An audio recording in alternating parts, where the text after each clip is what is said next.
อ๋อจากเมืองอย่างพี่น้องเลยบรรยากาศสุดยอดเลยความหนาวเมืองอย่างกับบูฮูพี่น้องมาจอดอยู่นี่3 องศาเมืองนี้อุณหภูมิ3 องศา9:38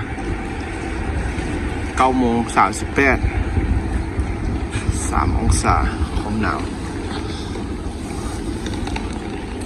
รถไฟแห้งรัสเซียจอดพักเครื่องสูบยาเอาน้องเลยสบายดีเด้อเสาร์วันที่29ตอนนี้ก็เป็น9 โมงเมืองนี้ละแม่นอากาศอยู่3 องศาถือว่ายังบ่หนาวปานใดถือว่าธรรมดาพอดีคักได้หักอยู่รถบ่ได้ดอกหนาวอากาศสดๆอยู่รัสเซียพี่น้องเลยวิวบรรยากาศกำลังเดินทางเมืองต่อเมือง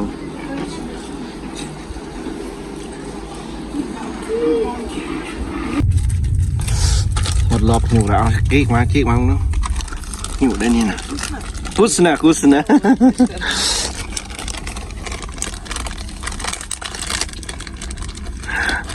สุก300กินขนมในรถไฟเติมพลังแล้วก็เดินทางใหม่กับบรรยากาศหน้าหนาวบ้านเพิ่นก็เป็นหมู่บ้านเนี่ยพี่น้องนี่แนวนี้แหละเขาบ่ได้สวยหรูปานใดเด้ก็แบบนี้งามนั้นก็สิเฮ็ดห้วยสวนอะไรนี่นะข้างแล้วเนาะแนวนี้ก็ได้เนาะอยู่แนวนี้ง่ายมันก็ใจดีเลยมาคันแพงก็ไปซื้อเขาว่าของกินอยู่ในรถไฟแพงจริงๆเพิ่นว่าในภาษาเขาปาบดาโลโดแล้วก็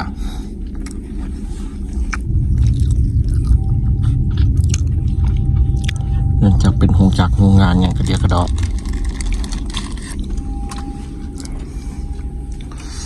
ตอนหิวข้าวรถไฟก็สะดวกสบายเตียงนอนครบสุด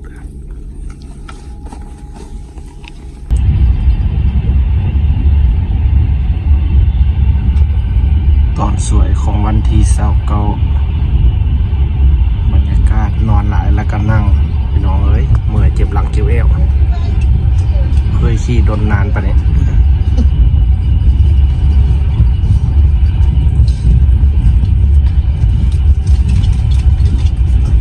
ป่าไม้ธรรมศาสตร์บ้านเพิ่นแถวนี้คือที่เป็นแบบเศรษฐกิจแบบการปลูกฝังทุ่งกว้าง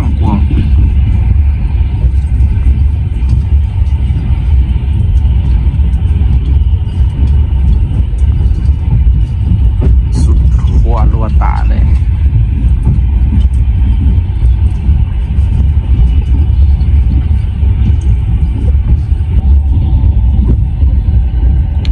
นี่ทุ่งกว้างขนาดแถวนี้นะรัสเซียก็มีแบบนี้เด้อพี่น้องเลยเป็นหมู่บ้านแนวนี้เขตนอกกับเงินซานก็เป็นแบบนี้เลยมาจบมาเจ็บเป็นหมู่บ้านคือบ้านเขาเนี่ยเขตสุนบทของเพื่อนผ่านมาแล้วก็เห็นพี่น้องไทยให้เบิ่งอย่างอีกอยู่18 ชั่วโมงก็สิฮอดละฮอดเมืองจูเม่นกับเป็นเวลา23 โมงตอนนี้ก็11 โมง 12 โมงตอนสวยจะเป็นแบบหมู่บ้านแบบนี้พี่น้องแต่กฎระเบียบหลายได้อยู่รัสเซียพี่น้องเลยไปย่างเลาะน้ำบ้านนี่บ่ได้ครับมันบ่แม่นคนรัสเซียแท้ๆนะตามที่เขาเคยย่างตอนเอามาอยู่ปีกายนี่เลาะเฮ็ด10ปีกายไปก่อนนะคันไปเลาะได้นี่ถ่าย10ให้งามขนาด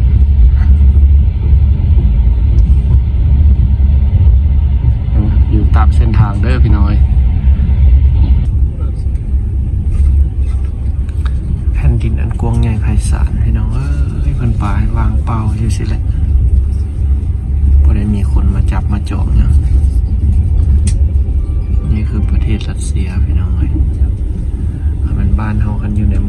สิอดได้วะเนาะนี่เฮือนซานนี่ก็หมายเอาตั้งแต่พอลมเฮือนล้อมหัวแล้วก็แล้วดินนี่แล้วก็เป่าวางอยู่จังซี่ดินกว้างใหญ่ไพศาลนี่เลยพี่น้องประเทศรัสเซียป่าไม้ภูผาเป็นของทุกคนเลยใครอยากได้แล้วก็มาเอารถบ่ได้หมายได้จับได้จองนะ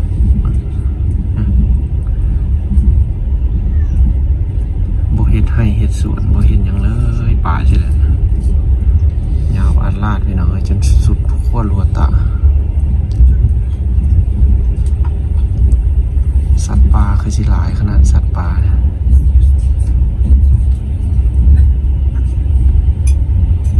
กว้างใหญ่อีหลีนั่งมานี่30 ปลายนาทีแล้วนั่งลิ้นมานี่กว้างใหญ่พี่น้องเบิ่งสังเกตเบิ่งป่าไม้ภูผาเฮือนซานเฮือนมันกระปุกเอาตั้งแต่นี่น้อยแล้วก็ล้อมหัวแล้วก็เลี้ยวถ้ามันเฮาสิอดได้บอกแต่หมายเอาบอกง่ายๆพวกเราความลงมากลงพาอยากได้หลายอันนี้นะเป็นดินของรัฐบาลเลยบ่ได้มีของใครมาจับมาจองนะป่าไม้ก็ให้สิเอาแล้วก็เอาอันนี้พวกเราบ่ได้ก็บอกกว้างๆนะพี่น้องเอ้ยถ่ายเบิ่งเลยพวกเรากว้างใหญ่คันบ่บังต้นไม้นี่เป็นเดินอาลาดไว้แล้วนะ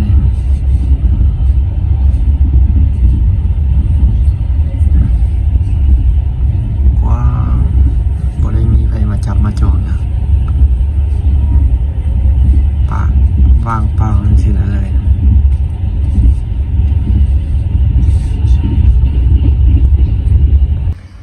มีการขายปลาแห้งอีกเมืองนี่สิแพงขนาดป่าเพิ่นมอนแดนมันเมืองบาลา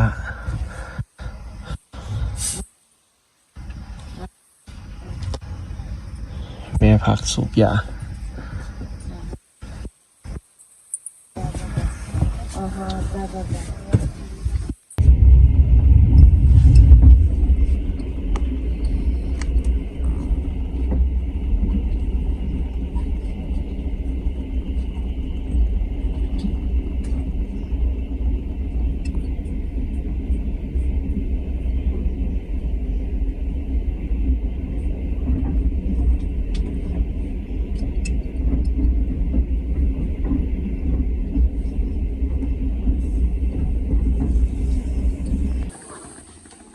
จอดอีกแล้วเด้อตอนนี้ฮอดเมืองโอมแล้วเมืองโอมแล้วมอแล้วมอสีฮอดแล้วพี่น้องยัง4-5 ชั่วโมงโอมสกาแล้วก็จูเม่นเนี่ย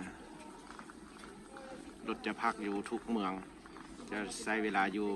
30 นาทีพักเครื่องแล้วก็เดินทางต่อ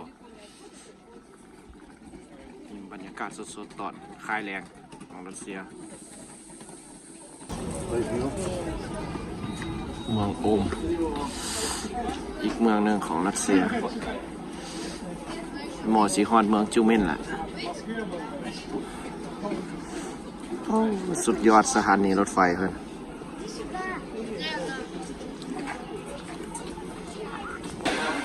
จะได้คักวะ2 มือเต็มเลย2 มือแต่ไฟฮอดแล้วเด้อพี่น้องเลย